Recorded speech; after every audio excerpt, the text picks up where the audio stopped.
Let's take you back to our top story this evening. That is that in the next 24 hours or less, in fact, members of Parliament will gather in Cape Town to vote on whether to adopt or reject that budget tabled by Finance Minister Enoch Godongwana in March.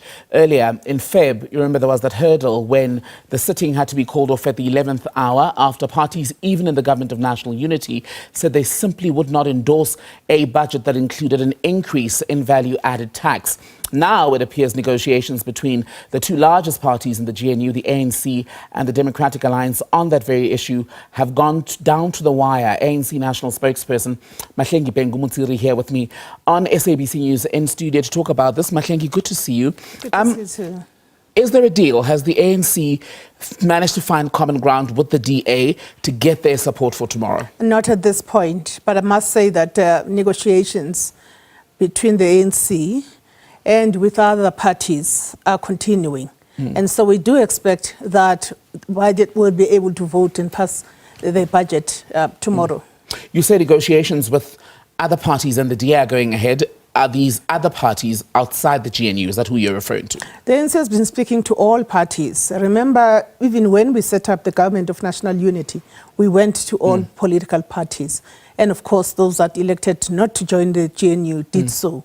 So it has always been our practice, our spirit, to speak to all parties. So I want to be clear, Mahlengi, you've got the parties that are in the GNU, correct? Yes. Do you have the support of all of them except the DA? Well, there's a broad consensus around the budget framework, the overall framework of the budget, the distribution of spending items, and ways in which we should generate revenue. There are difficulties among some parties around the 0.5% VAT increase. In the GNU still? In the GNU still, and we believe in the culture of consensus seeking. And I think this is an area where the ANC is able to put heads together and speak to people. And that is why we believe that the budget will be passed. Why do you believe that when you consider that the level of disagreement, even though we've been reporting largely on the DA because they've perhaps been the loudest in their opposition to the value-added tax increase and some of the other guarantees they want, there are others in the GNU who are still not sold. Why are you confident the budget will pass tomorrow? Well, it's actually on the matter of the DA, and I want to talk about the ANC. But I must say, rebut this narrative that suggests that the DA is opposed to the VAT increase. The DA was willing to support the 0.5 VAT increase, 0.5% VAT increase, if legislations such as the Expropriation Act were reversed. And so this is really being shifting sense, this whole conversation. But I do want to say that that in the communication between various parties, the DA was willing to make that compromise.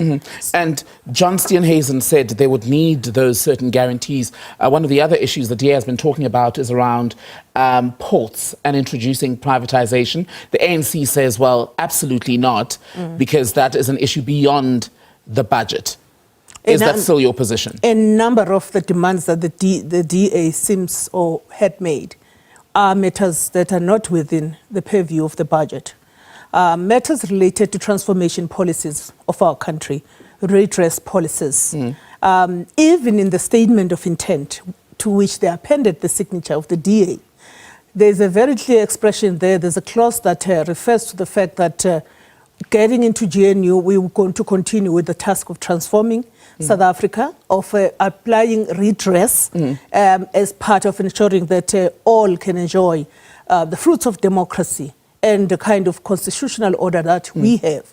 So I find it very curious that we can use the budget to negotiate for things that are outside the remit of the budget. Are you willing, though, to grant them any of those demands just to get this budget across the line? Because if it doesn't tomorrow, it will be an unprecedented moment in democratic South Africa where a budget has failed to pass in Parliament. The ANC will not back down on transformation. So what is the point of the negotiations? The NHI Act, for example, the Bela Act, we made a number of concessions, including the delayed implementation of the Bela Act. That is not a matter for a political party. It is a matter for South Africans, because they are the ones who adopted the Constitution and the Bill of Rights, which requires that a fundamental shifts in how South Africa looked like before and how it should look in the future. Right. But what is the point then, Mahlengi, if both the ANC and the DA say that they simply will not budge on their positions? Are you not just better off leaving those negotiations and opting instead to work on more fertile ground, if you will? Well, we are looking at a number of options. It's not as if our hands are totally tied.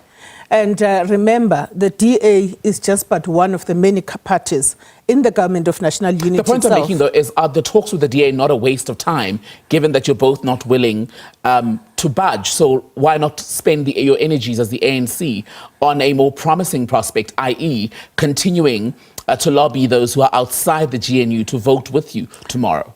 Perhaps we carry because we carry the burden of responsibility, the burden of leadership responsibility in terms of managing a culture of consensus in South Africa. We don't have an option of walking away from anyone.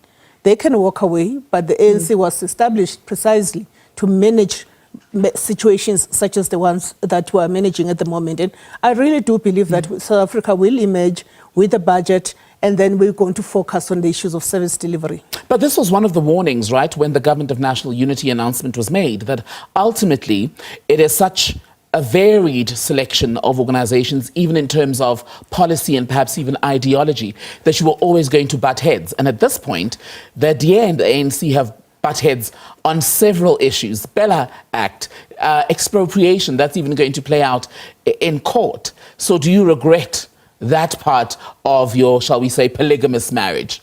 Well, it isn't a marriage. I mean, it is a global phenomenon that coalition politics are on the rise.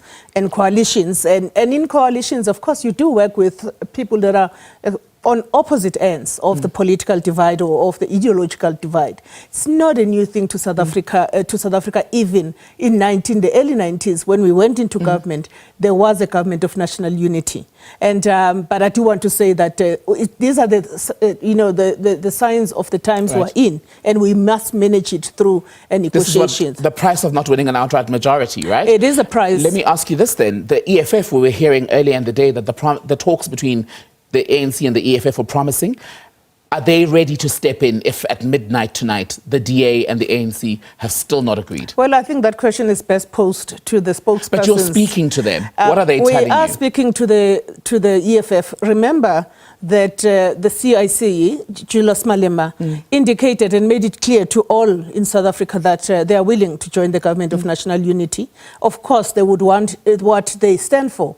To gain some currency in the GNU arrangement. So it's not us saying that, it's them saying that they're willing to do so. But of course, within the climate of negotiations, there has to be negotiations about that. In 30 seconds, Mahlengi, this is the price the ANC pays, right? Because if you hadn't been a party of government that had over 30 years repeatedly disappointed people who had given you an outright majority, you wouldn't be here now having to negotiate with former adversaries who are complicating something as simple as passing a budget. So your failures in government, this is the punishment for the ANC. The ANC has acknowledged time and time again that us holding 40% of the national vote share is a lesson for the future. Which you brought onto yourself. Which by and large is a product of our own subjective weaknesses. And we've not been the ones that shy away from that kind of acknowledgement. But we're here now, and we continue with the work. And where we are self-correcting, we are self-correcting in the present. Mahlengi, always good to talk to you. I will touch base with you, I'm sure, again early tomorrow morning to see if you guys have managed to Let reach us hope for the agreement. best for the sake of South Africa. Well, I pray and hope we'll have to see you through. Mahlengi Bhengu-Motsiri, spokesperson for the ANC, speaking to us as we all wait to see if the budget will pass.